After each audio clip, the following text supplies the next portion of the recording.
చెప్తుంది, వాళ్ళే ఆలోచించుకుంటారు. సో మొత్తానికి ఇక్కడ అబద్ధం ఎంత స్పష్టంగా ఉన్నది అనేది నేను వీడియోలతో సహా చూపెట్టిన. ఇక మోడీ మంచోడు, మన పట్ల సానుభూతి ఉన్నోడు, సమస్యలు పరిష్కరించాలని చూస్తున్నాడు, కిషన్ రెడ్డితోనే పగతో ఉన్నాడు. కిషన్ రెడ్డి నేను ఒకే దగ్గర పెరిగినాం, ఇంకెంతకాలం ఈడీ సిబిఐకి భయపడతాం, కేసీఆర్ వల్లే ఎస్ఎల్బీసీ కూలింది. వరవ్వా ఇక చూడురి ఏందంటే నరం లేని నాలుకే ఏదో అంటదట, అందుకే రేవంత్ రెడ్డి కోడై కూస్తున్నాడట, ఇవన్నీ జరుగుతున్నాయట టా టా టా. అందుకే చెప్తున్నా కేసీఆర్ వల్లే ఎస్ఎల్బీసీ కూలింది. బీఆర్ఎస్ 2 కిలోమీటర్లు తవ్విందన్న రేవంత్ రెడ్డి 11 కిలోమీటర్లు తవ్విందని ఇటీవల చెప్పిన ఎవరు జూపల్లి. దాంతోపాటు నిండు సభలో అబద్ధాలు చెప్పిన సీఎం 500కే గ్యాస్ సిలిండర్ ఇస్తున్నామన్న రేవంత్ ఇవ్వలేదంటూ చేతులు ఊపిన మహిళలు అంటూ కూడా చూసిన పరిస్థితి కనబడుతుంది. సరే మొత్తానికి మన యొక్క ముఖ్యమంత్రి గారి ప్రసంగంలో ఒకటి మిగిలిపోయింది ఆనిముత్యం, ఇదేనండి.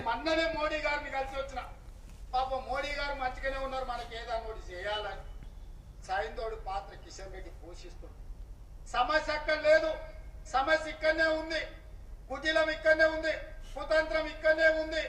అందుకే ఇవాళ కిషన్ రెడ్డికి చాకిరేవు పెట్టిన. సమస్య మోడీ కాదు, సమస్య ఇవ్వాలా, సమస్యలు పరిష్కరించాలని మోడీ తెలంగాణ పట్ల సానుభూతితో ఉన్న కిషన్ రెడ్డి గారు పగతో ఉన్నాడు. కాదండి, ఈ పచ్చి అబద్ధాన్ని మీకు ఎట్లా చెప్పాలి ఒకసారి మీకు చెప్పనా. ఇక్కడ ఎవరు రాష్ట్ర ముఖ్యమంత్రి యనుమల రేవంత్ రెడ్డి, ఈయనే తెలంగాణ రాష్ట్రానికి సీఎం. ఒకసారి మీరు అంతా ఆలోచించండి. రేవంత్ రెడ్డికి సంబంధించి ఇదే తెలంగాణ రాష్ట్రానికి సంబంధించి దాంతోపాటు సెంట్రల్ అంటే ఇక భారతదేశం మొత్తం వస్తుంది, ఇండియాకు సంబంధించి అంటే భారతదేశానికి సంబంధించి బీజేపీ పార్టీ నుండి సెంట్రల్ మినిస్టర్గా ఎవరు కిషన్ రెడ్డి. ఇక్కడ కిషన్ రెడ్డి చెడ్డోడు కానీ ప్రధాని నరేంద్ర మోడీ మంచోడు. ఎవరి స్టేట్మెంట్ ఇది? రాష్ట్ర ముఖ్యమంత్రి గారు యనుమల రేవంత్ రెడ్డి గారి స్టేట్మెంట్. భారతీయ జనతా పార్టీకి సంబంధించి ఈ దేశ ప్రధాని నరేంద్ర మోడీ చెప్తే కిషన్ రెడ్డి వినడా? కిషన్ రెడ్డి వినడా అంటున్నా.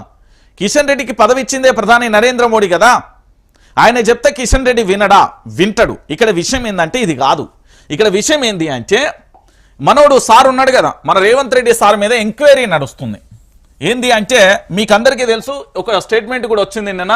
ఏంది గిడొక్కసారి మీరు ఉత్తానే అన్నాడు అని అనుకోవడం మన యొక్క దౌర్భాగ్యం. నేను చెప్తున్నా, ఇగో ఇక్కడ ఒక క్లారిటీ వచ్చింది, ఒకసారి చూపెట్టు. ఇంకెంతకాలం ఈడీ సిబిఐకి భయపడతాం? క్లియర్గా మీకు అర్థమైంది కదా, మనోడు పెద్ద తప్పు చేసిండు కాబట్టి ఇంకెంతకాలం సిబిఐ ఈడీకి భయపడతామంటూ స్టేట్మెంట్ ఇచ్చిండు. అసలు విషయం ఏంటంటే కిషన్ రెడ్డి విషయం కాదు ఇక్కడ. కిషన్ రెడ్డికి భయపడడమో, కిషన్ రెడ్డికి సంబంధించిన వ్యక్తి అడ్డుకుంటున్నాడు అని అభండాలేసో బట్టగాల్సి మీదేయడమో ఇది కాదు అసలు విషయం. ఇక్కడ విషయం ఏంటంటే ఇక్కడ ఈడీకి సిబిఐకి ఈయన ఎందుకు భయపడుతున్నాడు అంటే ఈయన స్కాములు చేసిండు కాబట్టి భయపడుతున్నారు.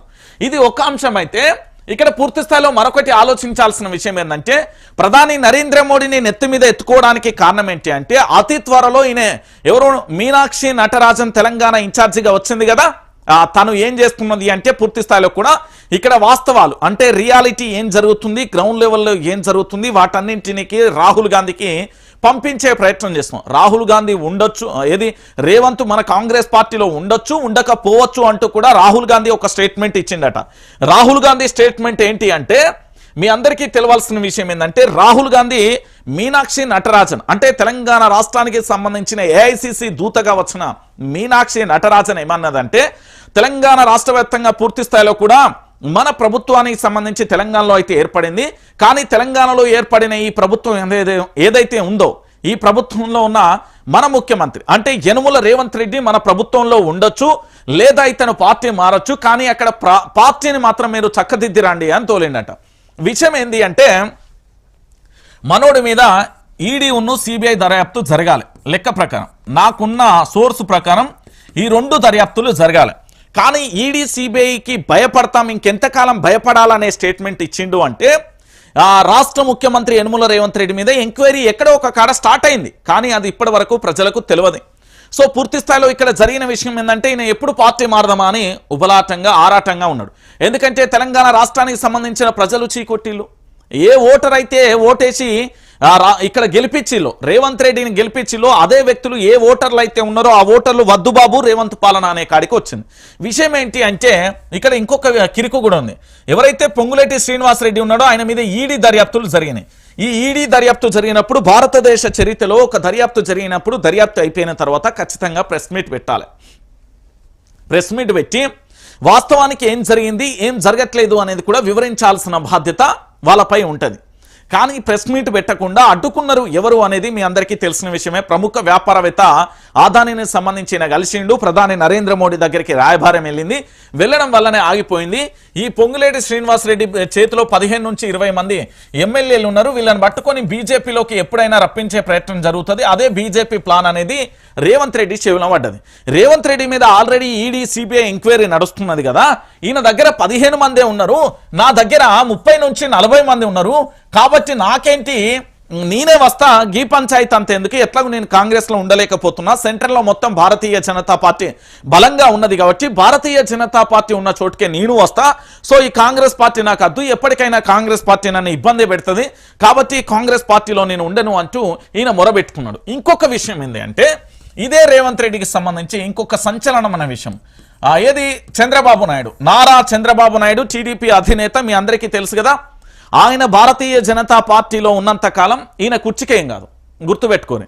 చంద్రబాబు ఆంధ్రప్రదేశ్ ముఖ్యమంత్రితో పాటుగా ఇటు భారతీయ జనతా పార్టీగా వాళ్ళతో సఖ్యతగా ఉన్నంత వాళ్ళకు ఈయనకు ముఖ్యమంత్రి పదవికి ఏమీ కాదు. ఈయనకు ఆల్రెడీ ఎప్పుడో చెప్పిండంట చంద్రబాబు, ఏమని చెప్పిండంటే, భవిష్యత్తులో ఎట్లాగూ తెలంగాణలో నేను ఆ పార్టీలో ఉండనీయకుండా చేసే ప్రయత్నాలు జరుగుతుంది, నేను ముఖ్యమంత్రిగా దించడానికి రకరకాలుగా కుట్రలు జరుగుతున్నాయి, నేను ఎక్కువ కాలం ఉంచను, నువ్వు ప్రత్యామ్నాయం చూసుకోమంటే ఈయన చూపులన్నీ ఎక్కడి పోయినాయంటే బీజేపీ వైపు పోయినాయి. మరి బీజేపీలోకి ఈ 20 మందిని 30 మందిని 40 మందిని ఈ పొంగులేటి ఏంది నేనే వస్తా అని 40 మందిని తీసుకొని పోతాడు అని అనుకుంటే ఇక్కడ ఏం జరుగుతుంది? మరి తెలంగాణ రాష్ట్రంలో ఇన్నాళ్ళు కష్టపడ్డ వ్యక్తులు ఉంటారు కదా, ఆయన పేరే కిషన్ రెడ్డి. కిషన్ రెడ్డి ఎందుకు అడ్డుకుంటున్నాడు అంటే, ఈ సీన్ సితారా అంతా ఆయనకు కూడా ఇంటెలిజెన్స్ విభాగం ఉంటుంది, ఆయనకు కూడా అన్ని రకాలుగా సోర్సెస్ ఉంటాయి, ఎందుకంటే ఆయన సెంట్రల్ మినిస్టర్ కాబట్టి ఆయనకు సంబంధించి ఈ సోర్స్ అంతా అందింది. అందిన తర్వాత జరిగిన పరిష్కారం ఏంటంటే, సో మొత్తానికి కిషన్ రెడ్డికి భయం పట్టుకున్నది. ఎందుకంటే తెలంగాణ బీజేపీకి సంబంధించి మళ్ళొక్కసారి ఈ రేవంత్ రెడ్డి వస్తే ఎవరెవరు నేలమట్టం అయిపోతారంటే గుర్తుపెట్టుకోరు.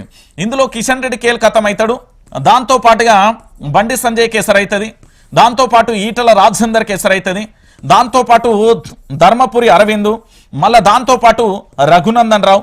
ఇప్పుడు మీకు ఏవైతే పేర్లు వినబడుతున్నాయో క్లారిటీగా ఒక 15-20 పేర్లు వినబడతాయో వాటన్నింటికీ కూడా ముప్పు వాటిల్తుంది. ప్రధానంగా కూడా ఆయన బద్ధశత్రువు ఉన్న డీకే అరుణ కూడా. సో డీకే అరుణకు సంబంధించి సో ఇతను భారతీయ జనతా పార్టీలోకి రావడానికి ప్రధాని నరేంద్ర మోడీ ఆధ్వర్యంలో ఒక ఒప్పందం జరిగింది. ఆ ఒప్పందం ప్రకారం ఇది కిషన్ రెడ్డికి తెలిసి కిషన్ రెడ్డి ఎక్కడికక్కడ బ్రేక్లు వేస్తున్న పరిస్థితి కనబడుతుంది. ఈ బ్రేకులలో భాగంగా సారు ఎక్కడికి వెళ్ళలేక, బయటికి వెళ్ళలేక, లోపలికి వెళ్ళలేక ఇప్పుడు కాంగ్రెస్ పార్టీలో ఉన్నాడు. ఇది వాస్తవం. ఇవన్నీ పక్కన పెట్టి పాపం ఎవరు ప్రధాని నరేంద్ర మోడీ మంచోడే, ఎట్లా మంచోడైంది ఇవాళ ఈయనకు అంటే, సరే నువ్వు వస్తా అంటున్నావు కదా, నేను కాదనా, నీ మీద ఈడీ కానీ సిబిఐ ఎంక్వైరీ ఆపేస్తాం, ఒకవేళ నువ్వు రాకపోతే వీటన్నింటినీ కూడా మళ్ళీ పురమాయిస్తా, అంటే మళ్ళీ వాటిని పూర్తి స్థాయిలో యాక్టివ్ చేస్తా అని చెప్పిండంట.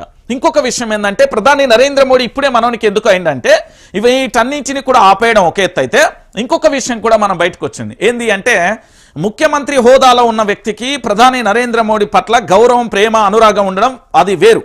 ఒక దేశ ప్రధానిని మనం గౌరవిస్తాం, ఈ రాష్ట్ర ముఖ్యమంత్రిని మనం గౌరవిస్తాం, రేవంత్ రెడ్డిని అపారంగా నేను గౌరవిస్తాం, కానీ ఆయన తీసుకునే నిర్ణయాలను నేను విభేదిస్తాను, ప్రభుత్వం చేస్తున్న తప్పులను ఎత్తి చూపుతాను. అదేవిధంగా ఈయనకు మంచోడు ఎట్లా అయిందంటే, ఈ రాష్ట్రానికి సంబంధించి బడ్జెట్ గురించి పార్లమెంట్ సాక్షిగా చర్చ జరిగింది, అయినప్పటికీ కూడా ఎక్కడ ఎలాంటి అంశము కనబడలే. సో పూర్తి స్థాయిలో తెలంగాణ రాష్ట్రానికి పెట్టుబడులు, బడ్జెట్ కేటాయింపులు జరగలే. ఆ రోజు మాత్రం ప్రధాని నరేంద్ర మోడీ మంచోడు కాలే, కానీ ఈరోజు సిబిఐ కానీ ఈడీ దాడులను ఆపితే మంచోడైంది. సో ఇక్కడ విషయం ఇదే, కిషన్ రెడ్డి బ్రేకులు వేస్తలేడండి. మళ్ళొక్కసారి మీరు ఏంది అంటే అభద్రతా భావంలోకి వెళ్ళకండి, ఇది రహస్య ఒప్పందాల మూట, నేను మోసుకొచ్చిన వాస్తవాలు. కాదంటే మీరు మళ్ళొక్కసారి కూడా వినొచ్చు. ఇక దీంతో పాటుగా ఇంకొక విషయం ఏంటంటే, మనోడు ఏం చేస్తున్నాడు అంటే, ప్రతిదీ కూడా రాష్ట్ర ముఖ్యమంత్రిగా పనిచేసిన కల్వకుంట్ల చంద్రశేఖర్